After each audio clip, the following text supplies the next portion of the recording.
کہف کا جو قصہ ہے، اب میں سمجھتا ہوں کہ پورے وثوق کے ساتھ ہم کہہ سکتے ہیں کہ یہ قصہ کیا تھا۔ دیکھیے، جب حضرت مسیح علیہ السلام آئے ہیں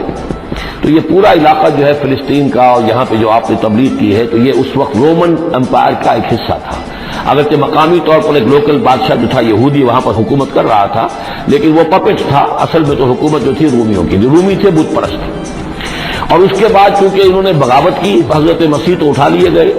سن 30 عیسوی کے آس پاس یا 33 عیسوی کے آس پاس، لیکن اس کے بعد جو ہے ان یہودیوں نے بغاوت کی رومیوں کے خلاف، جس کے نتیجے میں سن 70 عیسوی میں ٹائٹس رومی نے تو ان کی حکومت بھی ختم کی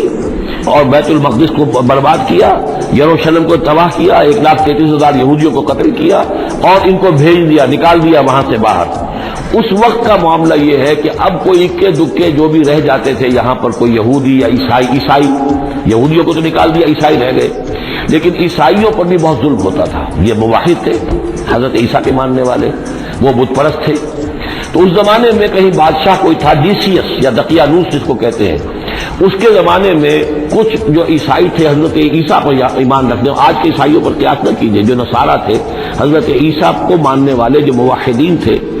ان میں سے کچھ نوجوانوں کی پیشی ہوئی بادشاہ کے دربار میں۔ انہوں نے کہا کہ تم اپنے نئے دین سے اگر باز نہیں آؤ گے، اتنے دن کی مہلت تمہیں دی جا رہی ہے تو تمہیں سولی چڑھا دیا جائے گا، بس مہلت دی جا رہی ہے، جاؤ غور کر لو، سوچ لو۔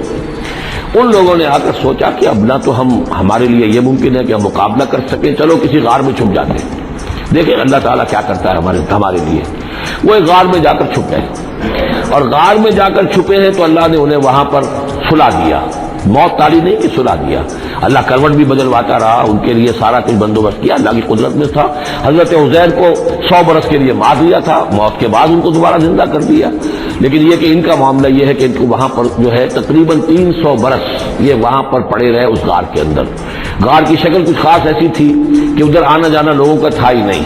اور یہ ہے جو موجودہ ترکی کے علاقے میں شہر ایفسس ہے ایک، اس کے آس پاس ہیں اس طرح کے غار، جیسے اجنتا کے غار ہندوستان کے مشہور ہیں، ایسے ہی وہاں بھی غاروں کا سلسلہ ہے، اور ہیں بھی وہ ایسے کہ ان کے دہانے جو ہے وہ ہیں شمال کی جانب، تو دھوپ ان میں براہ راست نہیں جاتی، صرف یہ کہ ریفلیکٹڈ لائٹ تو آتی ہے لیکن یہ کہ براہ راست دھوپ نہیں جاتی، تو ایک طرح کا اندھیرا تھا اس کے اندر، ٹوائی لائٹ جسے آپ کہہ لیں، وہ رہتا ہے سارا دن۔ وہاں پر یہ 300 برس تک سوتے رہے۔ اس 300 برس کے عرصے میں یہ ہوا کہ رومن امپائر جو ہے اس نے خود عیسائیت اختیار کر لی۔ 300 عیسوی کے اندر کانسٹنٹائن جو تھا ایمپرر، وہ عیسائی ہو گیا، اب پوری امپائر جو عیسائی ہو گئی۔ اب اس کے زمانے میں اس کے بعد تھیوڈوسیس ہے ایک، 446 عیسوی میں یہ تھا، اس کے زمانے میں اللہ تعالیٰ نے ان لوگوں کو جگایا 300 برس کے بعد۔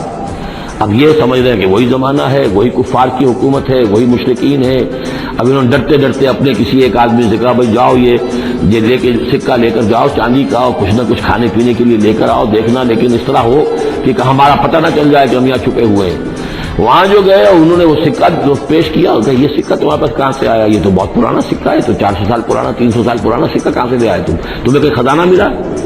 بہرحال اس حوالے سے اب وہ جو ہے وہ پکڑے گئے، ان کی حالت جو ہے وہ جو بات سامنے آ گئی، لیکن جب بات سامنے آ گئی تو اب ان کا تو بہت عزت کی گئی، اس لیے کہ اب تو جو ان کا مذہب تھا در حقیقت پوری مملکت کا مذہب وہی ہو چکا تھا، تو صورتحال تو تبدیل ہو چکی ہے۔ پھر یہ کہ اس کے بعد تفصیل معلوم نہیں ہے کہ غالباً وہ جا کر اپنی اسی غار میں وہ سو گئے ہیں، یا دوبارہ اللہ نے ان پر وہیں پر موت طاری کر دی ہے، اس کا دروازہ بند کر کے اور اس پر ایک تختی لگا دی گئی ہے۔ یہ اصحاب کہف ہے۔ گبن کی جو ہے the decline and fall of Roman empire, اس میں بھی یہ 7 سلیپرز، 7 سونے والے، ان کی کہانی موجود ہے۔ یہ چیز جو ہے گویا کہ رومن لٹریچر کے اندر موجود تھی، اس کا جو ذکر موجود تھا، اور قرآن مجید میں یہ امتحاناً سوال کیا گیا حضور سے، تو اس کا جواب دیا گیا۔